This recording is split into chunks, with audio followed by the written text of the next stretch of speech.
하나님의 말씀 요한복음 6장 48절로 51절 말씀입니다. 요한복음 6장 48절로 51절까지입니다. 우리 다 같이 한 목소리로 함께 합독하여서 같이 읽겠습니다. 요한복음 6장 48절 말씀 같이 읽습니다. 내가 곧 생명의 떡이니라. 너희 조상들은 광야에서 만나를 먹었어도 죽었거니와 이는 하늘에서 내려온 떡이니 사람으로 하여금 먹고 죽지 아니하게 하는 것이니라. 나는 하늘에서 내려온 살아있는 떡이니 사람이 이 떡을 먹으면 영생하리라. 내가 줄 떡은 곧 생명을 위한 내 살이니라 하시니라. 아멘. 할렐루야. 생명의 떡을 먹읍시다 라고 하는 제목으로 오늘 같이 말씀의 은혜를 나누려고 합니다. 다 같이 한번 그렇게 합니다. 생명의 떡을 먹읍시다. 시작. 그렇습니다. 여러분 시사용어 가운데 웩도독이라고 하는 그런 말이 있습니다. 웩도독이라고 하는 말이 있는데 미국의 언론이 자주 사용하는 말을 수입해서 쓰는 말입니다. 그래서 말 그대로 해석하면은 꼬리가 개의 몸통을 흔든다 이 말이거든요. 꼬리가 개의 몸통을 흔든다. 원래 말이 안 되는 말입니다. 말이 안 되는 말인데 개가 꼬리를 흔들 수 있어도 바로 꼬리가 개를 흔들 수가 없습니다.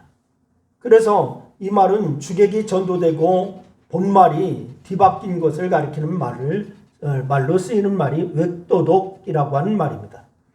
주로 경제 분야에서 이 말을 많이 씁니다. 그래서 주식시장에서 선물 매매가 현물 시장을 좌우할 때에 주식하는 분들이 경제시장에서 웩도독이라고 이렇게 얘기를 합니다. 그리고서 정치 분야에서도 이 말이 쓰이는데 대통령이 자신의 부정부패나 정책 실패로 호도하려고 이제 국민들의 시선을 엉뚱한 대로 돌리려고 공작을 할 때에 웩도독이라고 이렇게 비판을 하는 것입니다. 어쨌든 꼬리가 몸통을 흔드는 현상은 정상이 아니죠.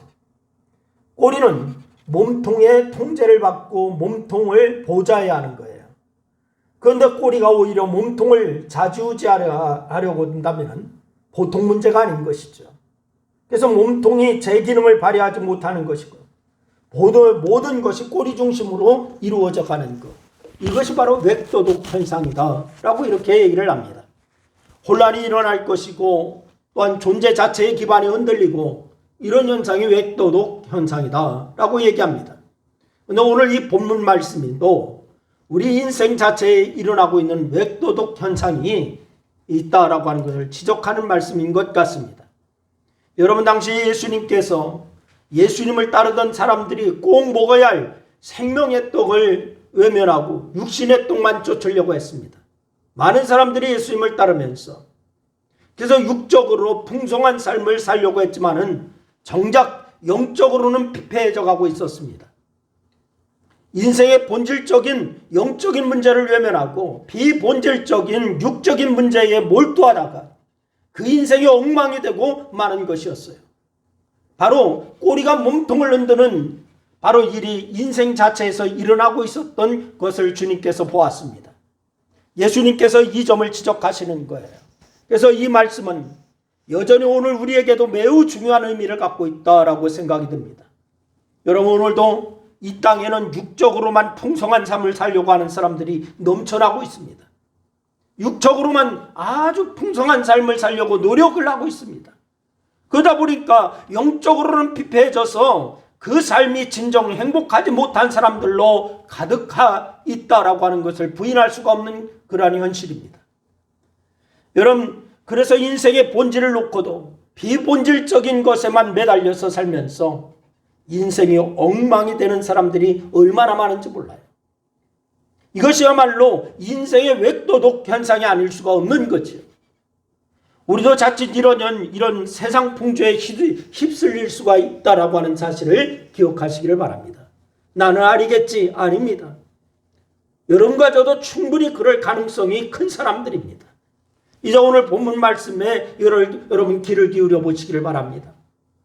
오늘 본문 말씀에 첫째로 말씀하시는 말씀이 육신의 떡을 쫓는 사람들에 대해서 주님이 말씀을 합니다. 요한복음 6장 24절로 25절 말씀해 보니까 이렇게 기록하고 있죠. 우리 한번 다 같이 한번 합독하여 이제 다시 한번 읽겠습니다. 다 같이 시작. 무리가 거기에 예수가 안 계시고 제자들도 없음을 보고 그 배를 타고 예수를 찾으러 가보람으로 가서 바다 건너편에서 만나 라비여 언제 여기 오셨나이까. 무리들이 예수님을 찾아서 가보람까지 왔고 거기서 예수님을 만났습니다. 이 말이 바로 오늘 요한복음 6장 24절로 25절 말씀입니다. 그런데 이 말씀 앞부분은 요한복음 6장 1절로 15절 말씀에 보면은 소위 여러분이 잘 아는 말씀이 있습니다. 오병이어의 말씀입니다. 예수님께서 벳세다 들판에서 보리떡 5개와 물고기 2마리로 5,000명을 먹이는 놀라운 표적을 보여주셨습니다. 근데 예수님께서 조용하게 그 자리를 그리고 뜨셨어요. 5,000명을 먹이고 12광주리가 남았습니다.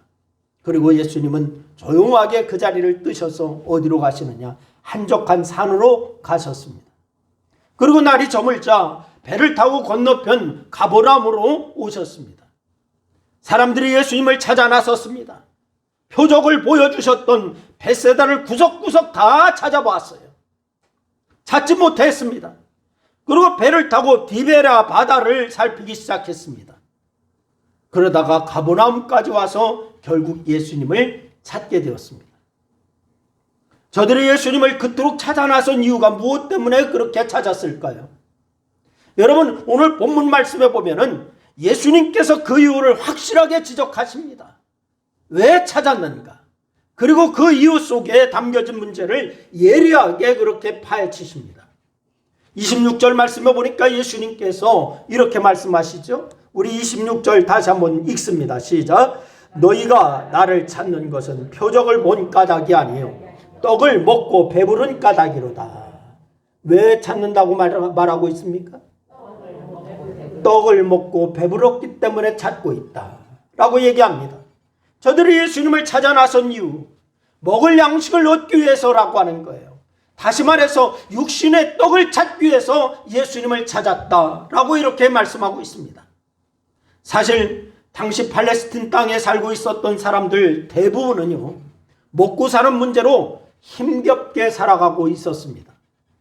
먹고 사는 문제가 너무너무 어려웠어요. 로마의 식민지 상태에 있었습니다. 로마의 앞잡이 노릇하는 권력층과 사회 지도층으로부터 수탈을 당하고 있었습니다. 그래서 하루하루 끼니를 연명하며 사는 것이 그렇게 만만치가 않았어요. 너무너무 어려웠어요. 그래서 이런 상황에서 오병이어의 표적을 보자 예수님께서 자신들의 먹고 사는 문제를 해결해 주실 분이다 라고 하는 것을 생각하게 되었습니다. 그래서 육신의 떡을 쫓아서 예수님께 나왔던 거예요. 물론 예수님께서도 육신의 떡 문제에 관심이 없으신 것이 아닙니다. 예수님도 육신의 떡에 관심이 있으세요. 우리가 먹고 사는 문제에 대해서도 큰 관심을 갖고 계신 줄로 여러분 기억하시기를 바라요. 그래서 주기도문을 가르치시면서 일용할 양식을 달라고 기도하라. 예수님이 말씀하시지 않습니까? 그러면 이 사람들의 문제는 무엇인가? 그들의 관심이 온통 육신의 떡에만 쏠려 있다고 하는 것입니다. 여러분, 최고의 그러한 가치를 오직 육신의 떡에 두고 있다라고 하는 사실이에요. 그래서 이들은 오직 육신의 떡만 쫓고 있는 겁니다. 여러분, 오늘도 이 땅에는 이런 사람들이 넘쳐나고 있습니다. 여러분, 오직 먹고 사는 일에만 혈안이 되어 있습니다. 먹고 살만해지면은 더 잘 먹고 더 잘 살기 위해서 혈안이 되어 있습니다. 여러분, 그래서 돈 하며 살고 있어요. 얼마 정도 이제 모아지면 더 많이 모으려고 합니다. 더 많이 모으면 더 많이 모으려고 그렇게 합니다. 이런 사람들이 세상에만 있는 것이 아닙니다. 어디에도 있느냐? 교회 안에도 있습니다. 여러분, 먹고 사는 문제를 해결받기 위해서 주님 앞에 나왔습니다. 주님의 특별하신 축복으로 더 잘 먹고 더 잘 살 수 있기 바라면서 주님 앞에만 그렇게 나왔습니다. 그래서 예수님을 돈 버는 수단으로 삼는 사람들이 있다는 거예요. 여러분, 예수님께서 말씀하십니다. 마태복음 6장 32절과 33절 말씀해 보니까 예수님의 말씀이 있어요. 우리 다 같이 한번 읽겠습니다. 다 같이 시작. 이는 다 이방인들이 구하는 것이라. 너희 하늘 아버지께서 이 모든 것이 너희에게 있어야 할 줄을 아시느니라. 그런즉 너희는 먼저 그의 나라와 그의 의를 구하라. 그리하면 이 모든 것을 너희에게 더하시리라. 아멘. 예수님께서도 먹고 사는 거 우리에게 있어야 된다는 거 아신다고 하십니까? 모르신다고 하십니까? 아신다고 하십니다. 하나님께서 우리의 먹고 사는 문제 다 아십니다. 그래서 염려하지 말고 이 문제를 하나님께 맡겨라 라고 이렇게 말씀하십니다. 여러분, 맡길 수 있기를 바랍니다. 맡길 수 있기를 바랍니다. 그 대신 우리가 힘써야 할 것은 뭐냐? 하나님의 나라와 하나님의 의를 위해서 힘써라 라고 말씀하고 있습니다. 여기서 한 가지 주목해야 할 것이 있어요. 예수님께서 예수님을 찾아온 사람들의 문제를 지적하신다라고 하는 점입니다. 여러분, 바로 표적을 보여주셨는데 저들은 이적만 보았다라고 하는 거예요.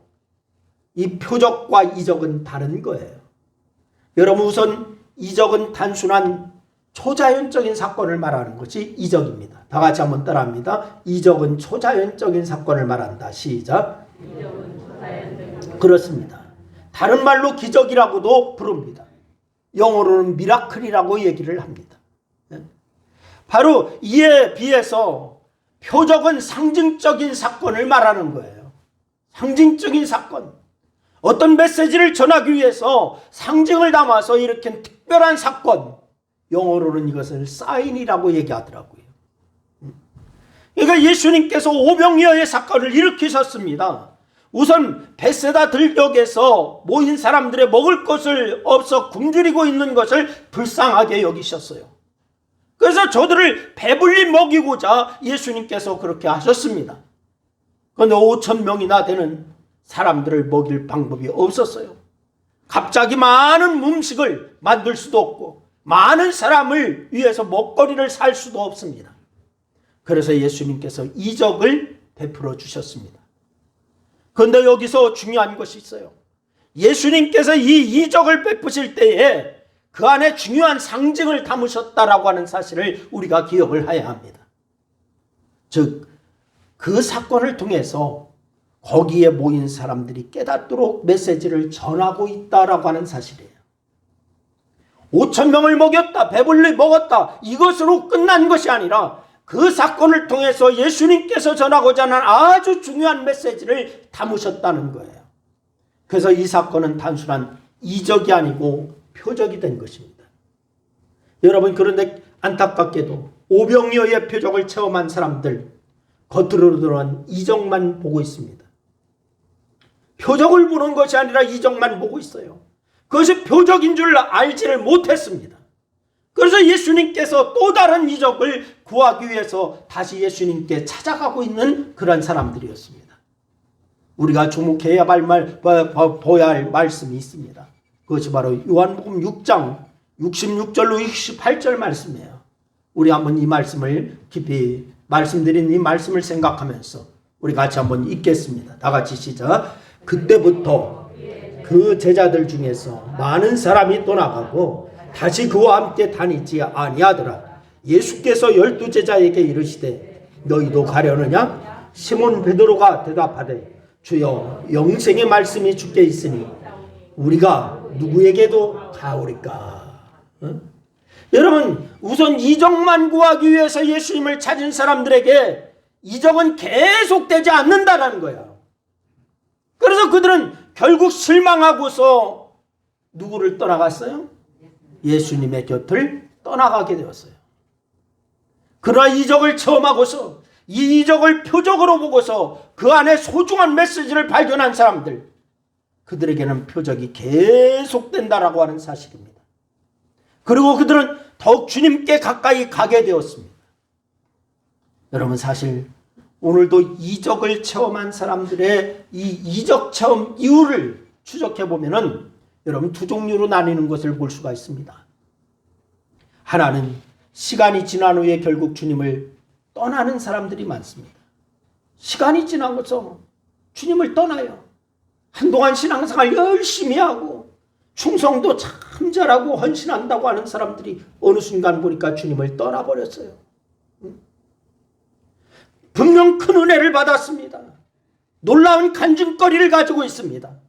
그러나 계속해서 같은 이적만을 구하다가 실망하고 주님 곁을 떠나버렸습니다.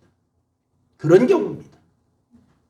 또 다른 하나, 시간이 지날수록 더욱 주님께 가까이 나가는 사람이 있습니다. 주님을 위해서 온전히 헌신하는 사람들입니다. 이런 사람들은 이적을 표적으로 볼 줄 아는 사람입니다. 우리 신광교회 모든 성도들은 이적을 표적으로 볼 줄 아는 성도가 되기를 주의 이름으로 축원합니다. 이적 안에 담겨있는 소중한 주님의 메시지를 받은 사람들이에요.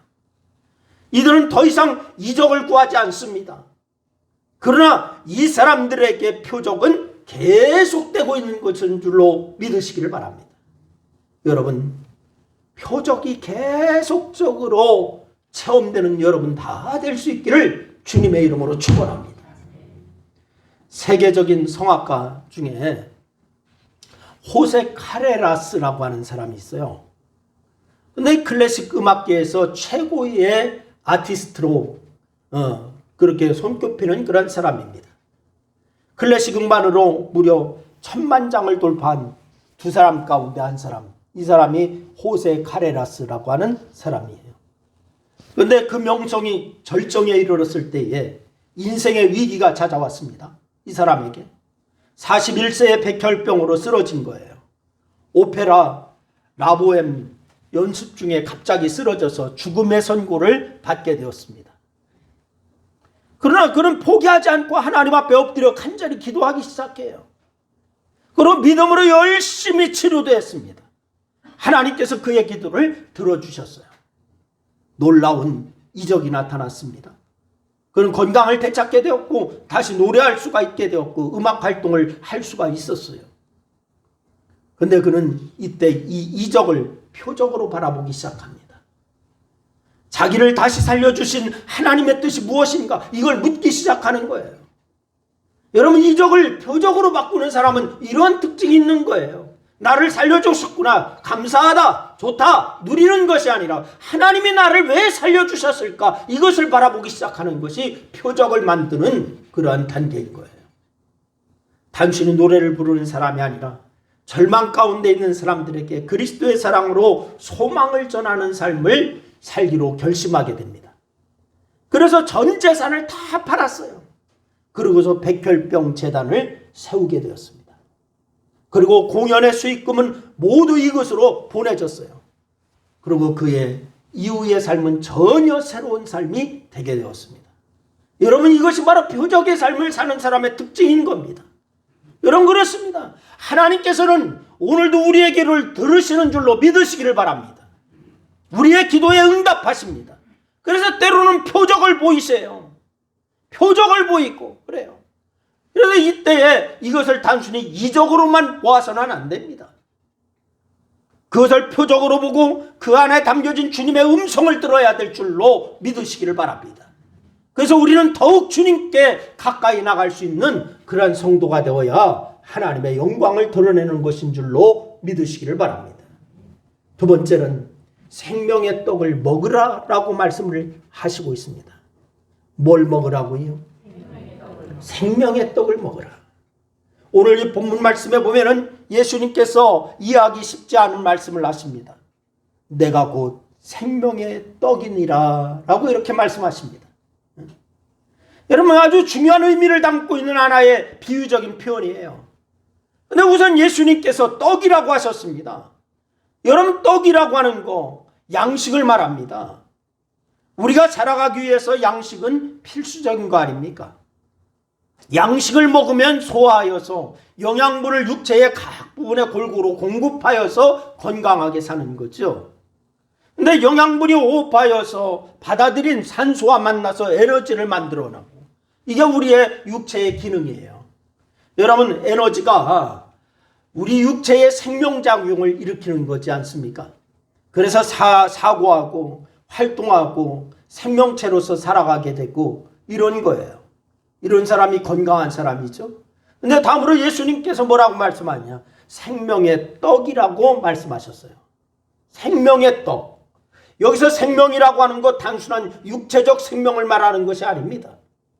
요한복음에서는 이 생명이라고 하는 말을 다른 말로 뭐라고 표현하느냐? 영생이라고 표현하고 있어요. 뭐라고 표현하고 있다고요? 영생이라고 표현합니다.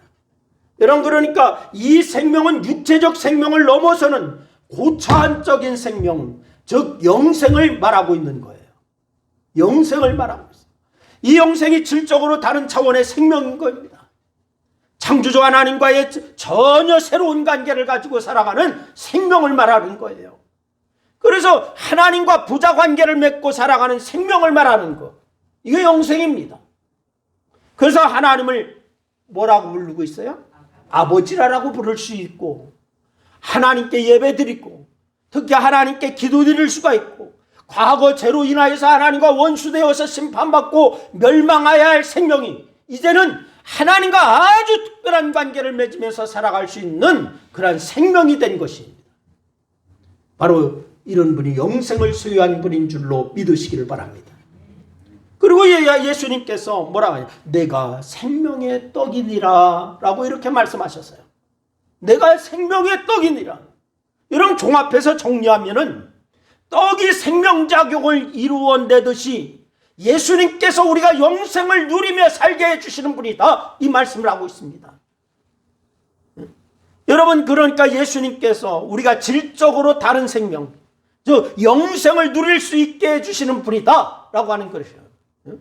다 같이 한번 따라합니다. 예수님은 내가 영생을 누릴 수 있게 해주시는 분이시다. 그렇습니다. 여러분, 떡은 우리의 육신의 배고픔을 해결해 주죠. 그리고 육신의 생명작용을 힘차게 하도록 그렇게 도와주고 있습니다. 이에 비해서 예수님께서는 우리의 영적 배고픔을 해결해 주십니다. 세상에서 채울 수 있는 영적 배고픔 해결해 주십니다. 그리고 영적 생명을 풍성하게 누릴 수 있게 해주십니다. 여러분, 51절 말씀해 보니까 이렇게 말씀했습니다. 우리 다시 한번 51절 같이 읽겠습니다. 다 같이 시작. 나는 하늘에서 내려온 살아있는 떡이니 사람이 이 떡을 먹으면 영생하리라. 할렐루야. 어디에서 내려온 생명의 떡이라고요? 하늘에서 내려온 살아있는 떡이다. 사람이 이 떡을 먹으면 영생한다. 예수님의 말씀이에요. 그러면은 생명의 떡은 어떻게 먹을까요? 이 생명의 떡을 먹어야 영생하는데 이 생명의 떡을 어떻게 먹느냐? 6장 35절로 36절 말씀입니다. 우리 다 같이 한번 읽습니다. 다 같이 시작. 나는 생명의 떡이니 내게 오는 자는 결코 줄이지 아니할 터이요 나를 믿는 자는 영원히 목마르지 아니하리라. 그러나 내가 너희에게 이르기를 너희는 나를 보고도 믿지 아니하였도다 하였느니라. 육신의 떡은 육신이 먹지만은 생명의 떡은 우리의 영이 먹는 겁니다. 육신의 떡은 우리의 육신이 먹지만은 생명의 떡은 우리의 영이 먹는 거예요. 그리고 육신의 떡은 입을 통하여 먹지만은 생명의 떡은 믿음을 통하여서 먹는 겁니다. 결국 생명의 떡을 먹는다고 하는 것은 예수님을 믿는 것을 통하여서 먹는 거예요. 그래서 40절에서 이 점을 다시 확인할 수가 있습니다. 40절에 보니까 내 아버지의 뜻은 아들을 보고 믿는 자마다 뭐를 얻게? 영생을 얻는 이것이니 마지막 날에 내가 이를 다시 살리리라 하시니라. 여러분, 생명의 떡을 먹는다는 거 예수님을 믿는 것을 말하는 거예요. 여러분, 한국에서 아주 유명한 목사님 중에 한 분에 이러합니다. 이 목사님이 편찮으셔서 있을 때에 이 목사님의 사랑하고 또한 존경하는 제자 목사님들이 목사님을 찾아갔어요. 일찍이 목사님께서 조실부모하시고 이모스라에서 자라셨고 신앙이 남다르셨던 이모님의 기도와 배려로 신학교에 가게 되고, 그리고 목사가 되어서 열심히 목회하시게 됐고, 그리고 이모님께서 연로하셔서 세상을 떠나시게 되었어요. 임종하시면서 마지막으로 이 목사님께 유언을 이모님이 하십니다. 뭐라고 유언을 하시는 거 아니에요? 목사님, 예수 잘 믿으세요. 예수 잘 믿으셔야 합니다. 이렇게 유언을 하세요. 아주 존경받고 목회 참 잘하시고 이런 목사님이세요. 어떻게 하면 어처구니 없는 당부일 수 있다라고 생각할 수 있죠. 다른 사람도 아니고 목사님에게 예수 잘 믿으라니. 이 목사는 예수 믿는 일이 직업이고 예수 믿는 일에 평생을 바친 사람, 이 사람 목사예요.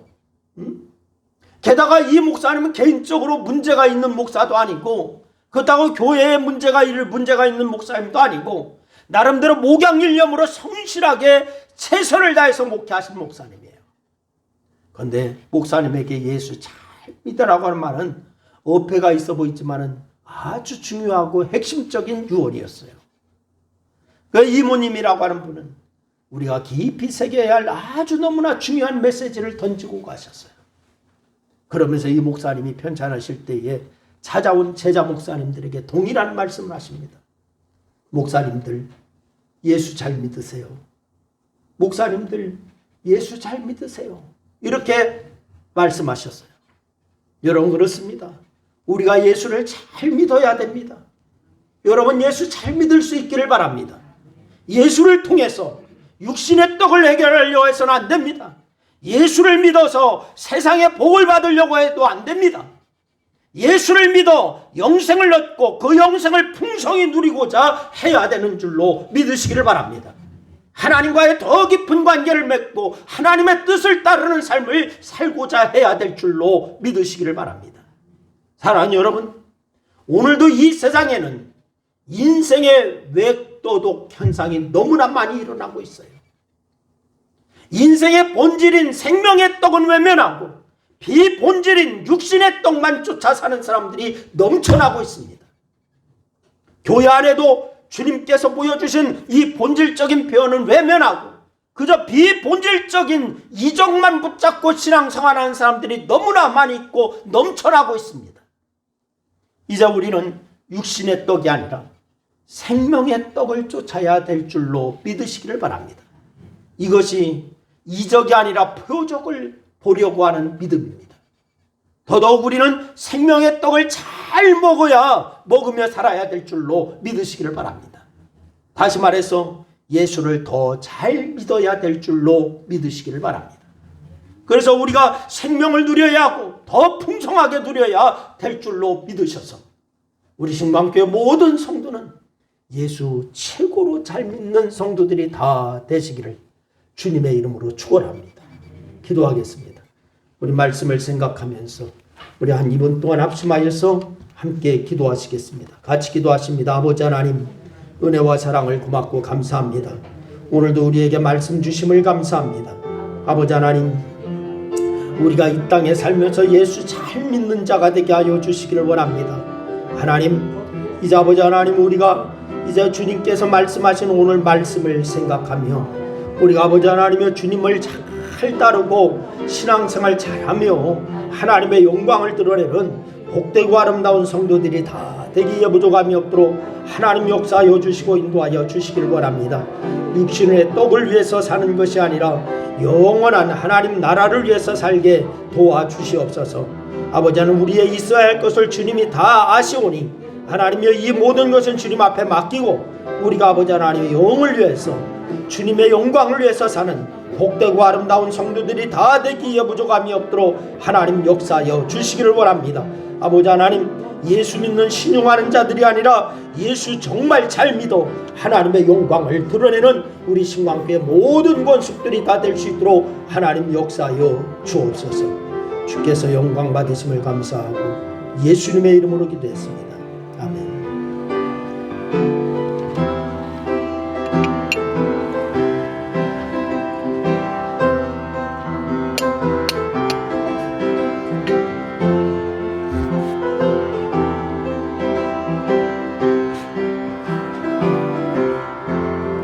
주를 항모하는 모아는 자 올라가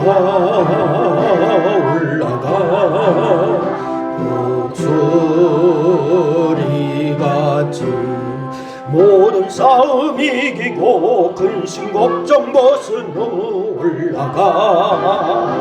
올라가 독수리같이 주 앙모하는 자 주 앙모하는 자 주 앙모하는 자 내가 주를 앙모하는 자 걸어가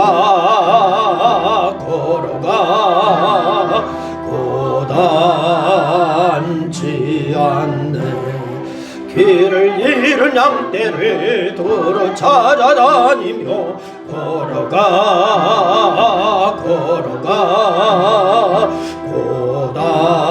고단치 않네 주 앙모하는 자 주 앙모하는 자 주 앙모하는 자 늘 강건하리라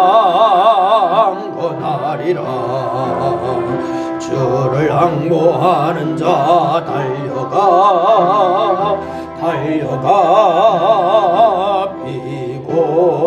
비곤치 않네 천성문을 향하여 면류관을 얻도록 달려가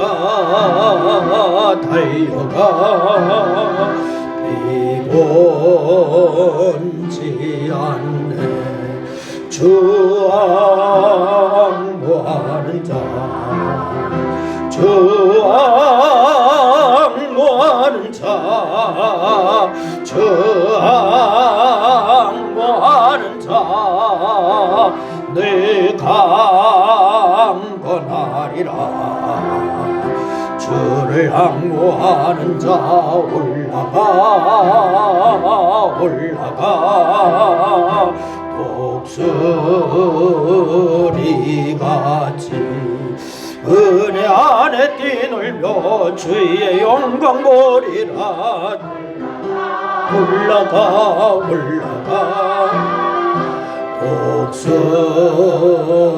독수리같이 주 앙모하는 자 주 앙모하는 자 주 앙모하는 자 내가 건하리라. 아멘. 지금은 우리의 죄와 허물로 만든 십자가를 지시고 고통 속에 골고다 언덕을 오르신 예수 그리스도의 은혜와 위로와 세임의 근원이 되시는 하나님 아버지의 사랑하심과 하나님의 백성으로 살아가도록 이끄시는 성령님의 역사하심이 구하면 주실 것이라 확신하고 또한 하나님의 영광을 위해서 살기로 작정하며 그렇게 하나님의 백성으로서 하나님의 영광을 드러내기로 소원하는 사랑하는 성도들 무리위에와 저들의 가정과 저들의 일터와 직장과 사업 위에 이 나라 위에 교회 위에 이제로부터 영원토록 함께하옵시기를 축원하옵나이다. 아멘.